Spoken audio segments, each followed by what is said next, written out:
উন্নতশীল দেশগুলোতে দেখুন কত সুন্দরভাবে ডাস্টবিন থেকে ময়লা গাড়িতে তুলে নেওয়া হয়। দেখুন এটা হাত দিয়ে তারা কিছু করবে না, তারা মেশিনের সাহায্যে সব কিছু করে থাকে। গাড়ি নিয়ে আসলে ডাস্টবিনের সামনে রাখবেন এবং এখান থেকে তারা মেশিনের সাথে দেখুন তো কত সুন্দর যে ময়লা গাড়িতে উঠে ফেলাই দিলেন, গাড়িতে নিয়ে নিলেন, তারপরে ওইটা যথাস্থানে রেখে চলে গেলেন। কিন্তু আমাদের দেশে কী হয়, আমাদের দেশে একটা ডাস্টবিনের ময়লা পরিষ্কার করতে গেলে 10-12 জন গাড়ি নিয়ে চলে আসে বহর নিয়ে।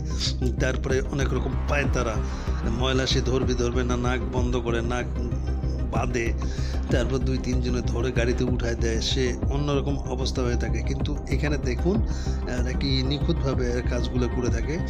এইটাই হলো উন্নতশীল দেশের এবং সভ্য দেশের কাজ। তো এরকম আমাদের দেশে হওয়া উচিত, হয়তো বা হয়েও যাবে, এটা নিয়ে টেনশনের কিছু নাই। তো ভিডিওটি কেমন লাগলো লাইক কমেন্ট শেয়ার করে জানাবেন অবশ্যই। ভালো থাকবেন, বাই বাই।